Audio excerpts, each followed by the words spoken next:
Good morning, all of you. This is Mr. Pijatitis from Salem classes.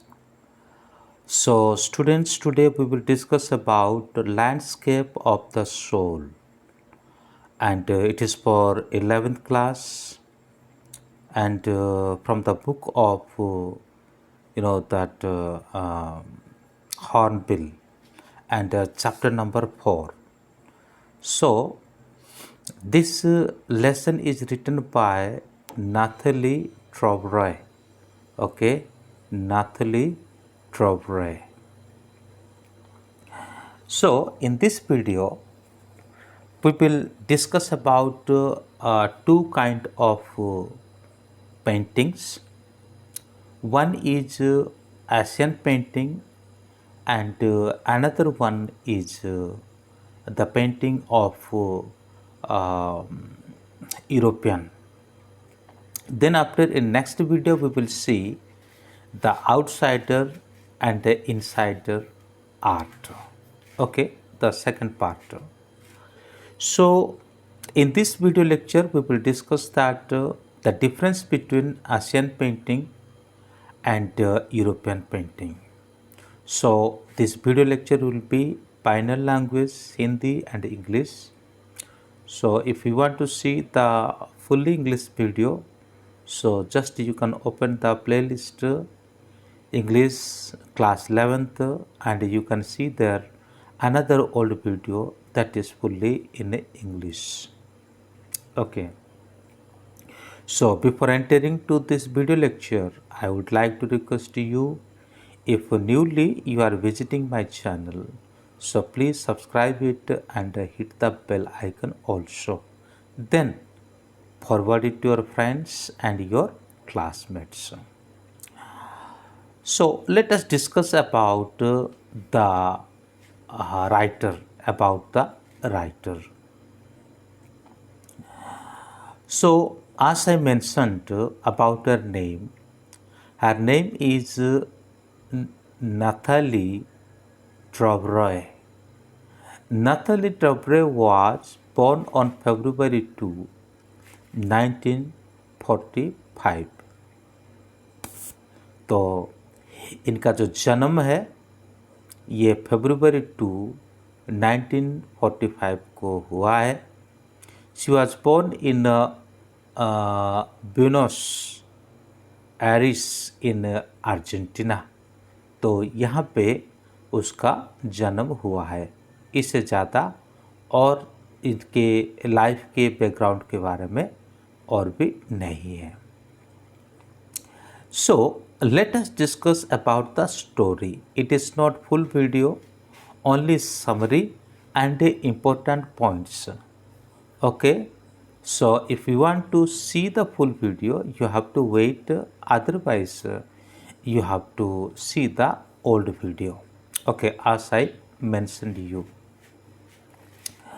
Okay, about the story. Story के बारे में हम यहाँ पे देखेंगे. The writer contrasts Chinese art with European art by using two stories. तो writer यहाँ पे क्या करती है कि Chinese art and European art ये दोनों को शो करती है, दिखाती है ये स्टोरी के द्वारा. ठीक है, दोनों स्टोरी बता करके. द Tang Emperor Xuanzong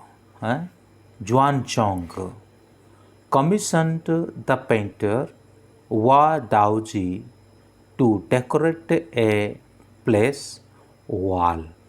तो यहाँ पे हम एक टैंग एम्परर यानी सम्राट को देखते हैं जिसका नाम जुआनजोंग. एक्चुअली ये चाइनीज़ नाम है तो प्रोनाउंसिएशन में हो सकता है थोड़ा डिफरेंस भी हो. तो जुआनजोंग क्या करते हैं कि कमीशन करते हैं यानी किसी को आदेश करते हैं क्या करने के लिए. एक व्यक्ति है जिसका नाम है वाओ डाओजी. ओके, वाओ डाओजी. तो उनको एक वॉल के ऊपर एक पेंटिंग को डेकोरेट करने के लिए वो कहते हैं। When it was done, the emperor admired the scene.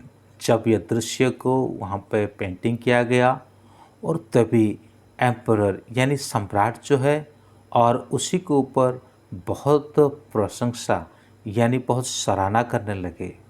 The painter draw the emperor's attention to a cave and when he clapped his hands, the entrance of the cave opened.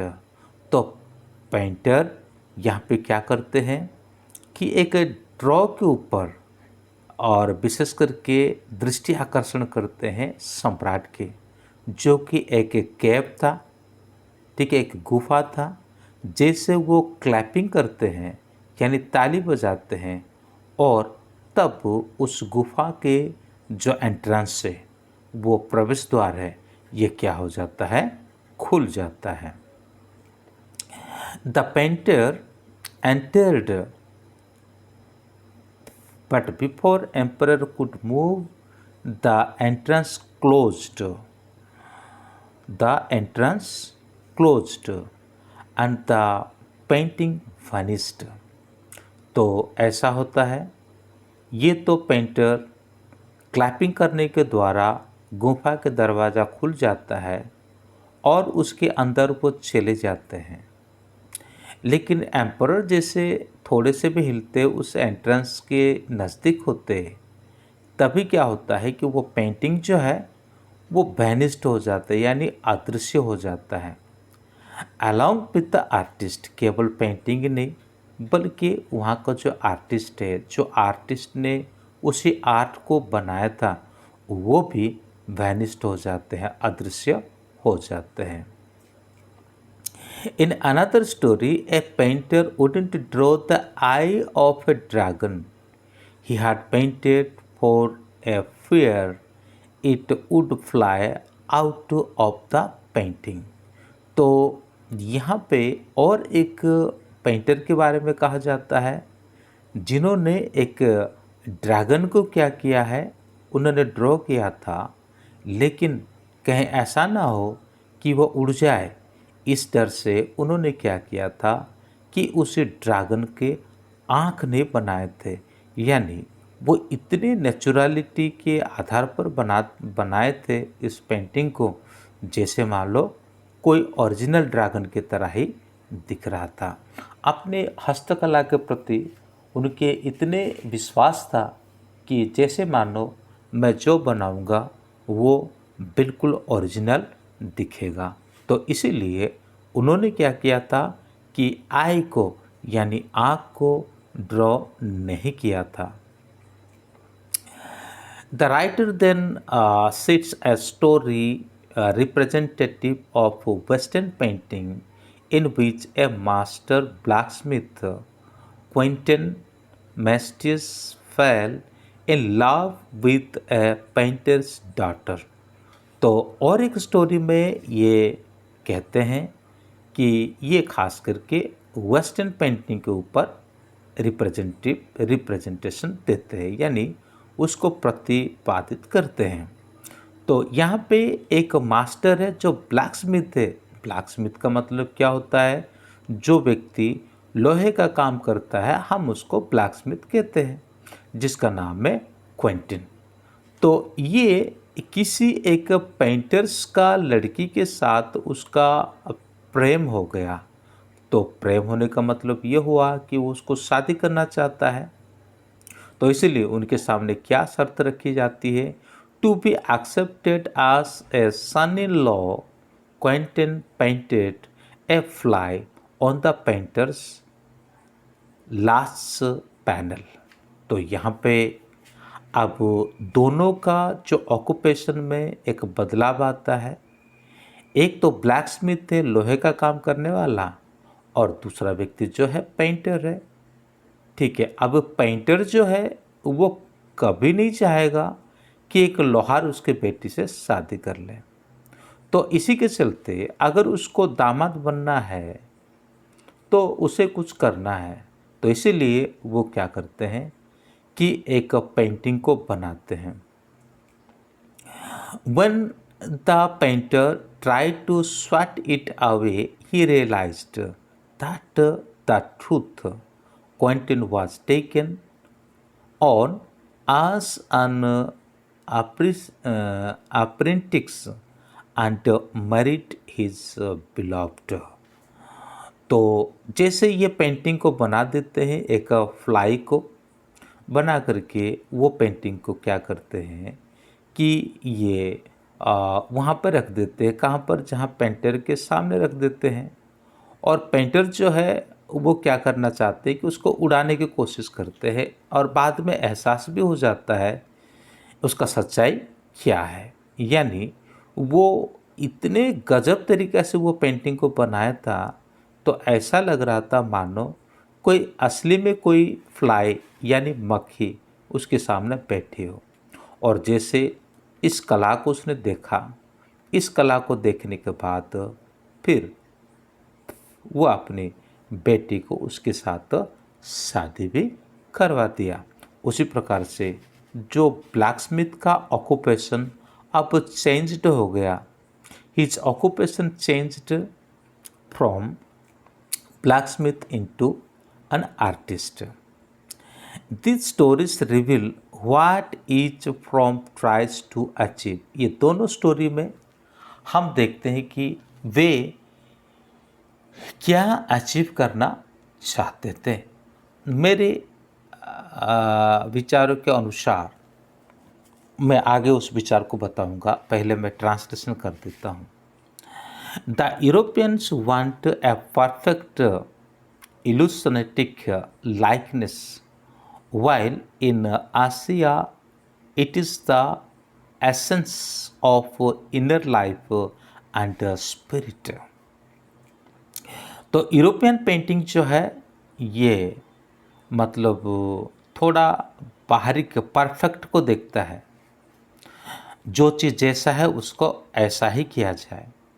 लेकिन आसिया जो है वो क्या करता है कि अपनी पेंटिंग के द्वारा स्पिरिट को और इनर लाइफ जो है उसको वो शो करता है।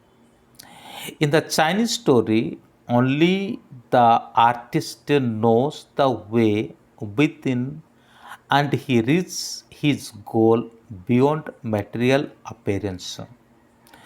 तो यहाँ पे चाइनीज स्टोरी के द्वारा हमने यही देखा है, आर्टिस्ट को ही अपने गोल के बारे में पता है, उसका जो गोल है उसे बढ़कर और वो जा सकता है। लेकिन आसियान पेंटिंग में जो दिखता है वो यूरोपियन पेंटिंग में जो दिखता है वो सबको दिखता है। Unlike Western figurative painting, a classical Chinese landscape does not reproduce an actual view, and one can enter it from any point and travel in it। तो आसियन जो क्लासिकल चाइनीज़ पेंटिंग जो है, ये जो लैंडस्केप को बनाया गया और वो एक्चुअल व्यू उसमें कुछ नहीं दिखता, बल्कि वो किसी भी पॉइंट के में से होकर के ट्रैवल कर सकता है। It encourage the active participation of the viewer both physical and mentally. तो यहाँ पे जो व्यूअर होता है आसियान पेंटिंग को समझने के लिए फिजिकली एंड मेंटली उसको ताकत को अप्लाई करना पड़ता है। Man becomes a mean of expression, of communication or the eye of the landscape। तो यहाँ पे हम एक विशेष चीज़ को देखते हैं। दो डिफरेंस को हम यहाँ पे देखते हैं, यानी जो भी आसियान पेंटिंग रहा उसका एंट्री कहीं से भी हो सकता है, और वो पेंटिंग एक आत्मिक बातों को दर्शाता है, इनर बातों को, अंदरूनी बातों को दर्शाता है। लेकिन वेस्टर्न पेंटिंग जो होता है वो अंदरूनी बातें नहीं बल्कि हकीकत चीज़ को दर्शाता है। एक चीज़ जैसा है उसको वैसा ही रखा जाता है। चाइनीज़ पेंटिंग दिखता कुछ है लेकिन उसका भावार्थ और भी कुछ हो सकता है। नेक्स्ट वीडियो में हम नेक चांद के बारे में, जो आउटसाइडर आर्टिस्ट जो चंडीगढ़ में जो रॉक गार्डन है उसके बारे में नेक्स्ट वीडियो में हम पढ़ेंगे और डिस्कशन करेंगे। मुझे उम्मीद है आज का वीडियो लेक्चर आपको समझ में आ गया होगा। तो अगर पसंद आया तो लाइक शेयर करना ना भूलें। Thank you. May God bless you. Have a good day.